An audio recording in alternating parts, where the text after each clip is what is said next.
think just a really selfless group. I think when you have a day like this and you get to see some of your players are awarded and rewarded for the season, I think it's rewarding to us. But I think just the collective group right now, none of them were out here for awards. I think everybody's incredibly proud and happy for each of their teammates.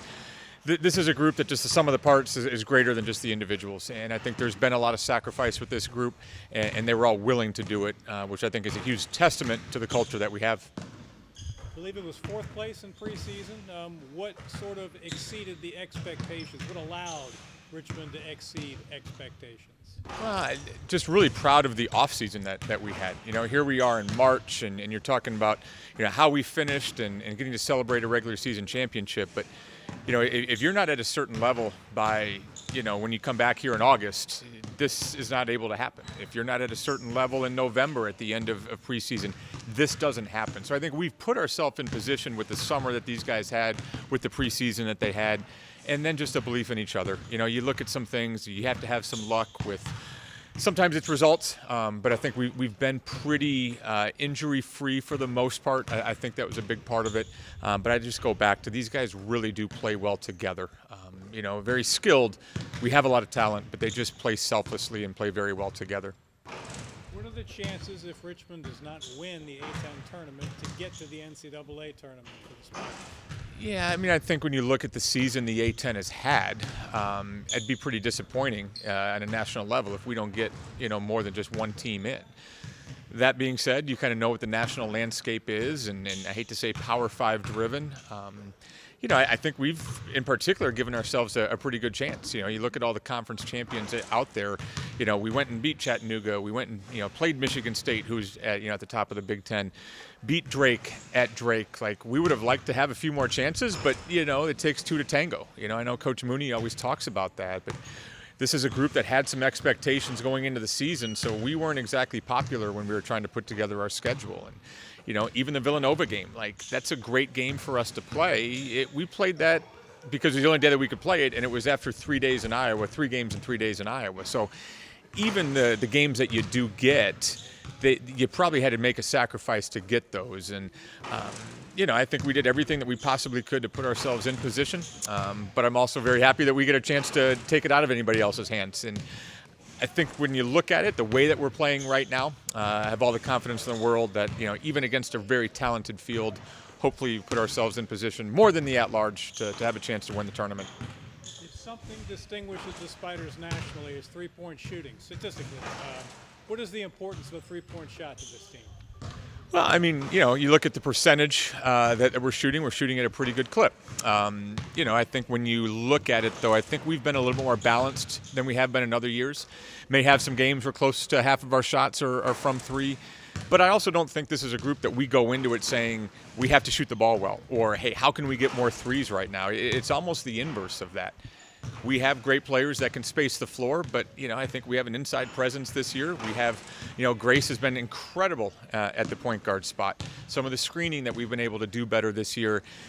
You look at our three-point shooting, but our percentage of points in the paint and the times that we've had a lot of success, our points in the paint has really been, I think, what's carried us this year. But I think the threat of the arc has really helped us with that as well. With Caitlin Clark, what they did at Charlottesville on Sunday night, and with the excitement around playing at this new facility, what kind of reaction are you expecting the entire conference to get for this tournament this weekend? Well, what a time for women's basketball right now. Basketball in general. But, you mentioned it, kind of what Iowa's doing with their crowds, what Virginia and just, all of these different players, all of these different places are setting records. Our crowds this year were incredible.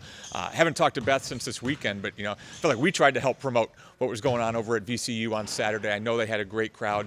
So I think the excitement that we've had in our gym, over at VCU, I think across the A-10, I'd like to think, in this region, even looking at youth sports in this region, it being a big deal with the new facility, I'd like to think that hopefully there's an abundance of enthusiasm and hopefully a lot of people on the seats too. Do you guys get any practice time on that floor up there, or will the first time you see it be Friday morning? Yeah, I think when you got 15 teams, that's a lot of practice slots to try to find in there. And when we're playing on Friday, there's games Wednesday, Thursday, so there's not really a time to practice. We were able to sneak over there and get a practice time over there. So our kids have seen the facility; they've kind of been in and out of there. I'd imagine most of our kids will pop over there Wednesday or Thursday to see the game and see everything there. Sight lines are different, so we've been in the gym. I think maybe that's a little bit of a benefit. But I think everybody's in the same boat right now. You maybe worry a little bit that the team that you're playing has already been on the court the day before. But I think if you're complaining about things as a 1 seed, then you got some issues, right? Like I think we've put ourselves in a pretty good spot and happy to have the 1 seed. But are players the way with the growth of AAU, even for the girls that you have, are they far more adaptable than they might have been 20 years ago to different environments like that?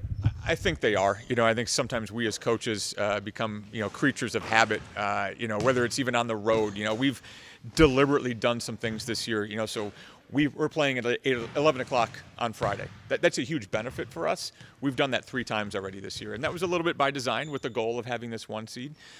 The tournament in Iowa, there's 3 games in 3 days, guys, so we got to win 3 games in 3 days. That was trying to mimic what we have here, and even some of the road games was like, we're not going to take a shoot-around. You're going to have to go into that Friday game if we get to where we want to get to. So I think we've deliberately made them uncomfortable with that.